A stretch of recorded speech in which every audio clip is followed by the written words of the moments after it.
Hello everyone. I am Fr Andrei Paz, the newly elected international leader of the Missionary Society of St. Columban. I am from the Philippines, and I joined the Columbans as a seminarian in 1998. I was ordained in 2009, and afterwards was assigned to Taiwan, where I worked with communities of Aboriginal people in a remote mountainous area. After 3 years, I was sent to mainland China to work as vocations coordinator, accompanying young men who were trying to discover if God was calling them to missionary priesthood. Because of this work, I was able to visit many Catholic communities in various places across China where I saw a great need in the area of ministry to children with disabilities.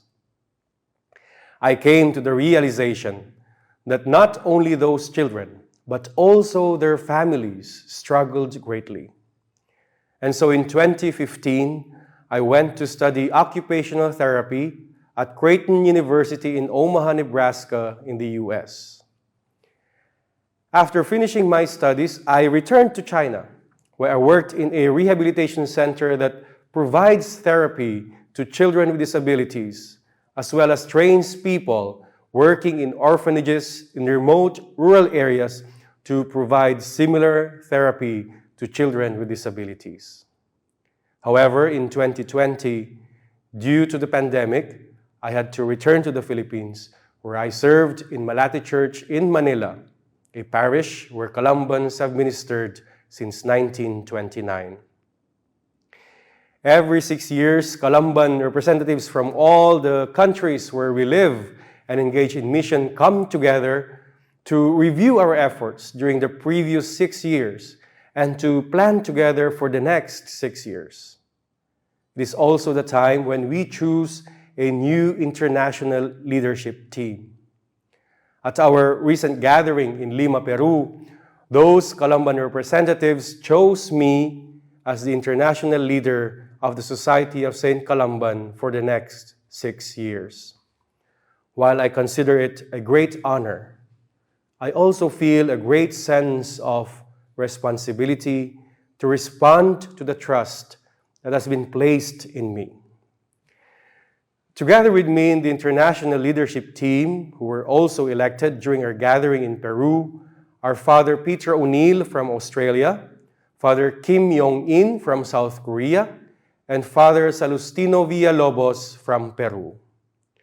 For the first time in the history of the Society of St. Columban, the majority of the members of the international leadership team are from those countries which were traditionally considered mission countries.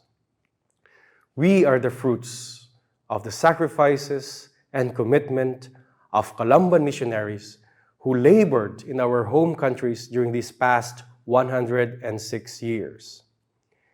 Previous generations of Columban missionaries have formed us and nurtured us, so that now we are the ones entrusted with leading the Society of St. Columban and directing its missionary efforts into the future. Many of those Columbans who labored for a long number of years in various mission fields are now elderly and in need of care. But they still continue to do their part by supporting and praying for the missions. Their hearts are still with us, and we remain grateful for their ongoing encouragement while we, a new generation, strive to remain faithful to the missionary tradition and spirit that they passed on to us.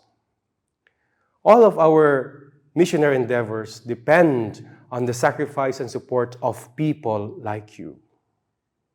Thank you for your fidelity and generosity to us Columban missionaries and to the people we minister to in various countries, particularly those who are ignored or forgotten in our fast-changing world. Please continue to pray for us and accompany us. Please pray in a special way for the 4 Columbans who are members of the new international leadership team, that we will ensure that the joy of the gospel continues to be shared with people around the world. Be assured that all Columbans remember you and your loved ones in our prayers and masses. Thank you, and may God bless you and reward you.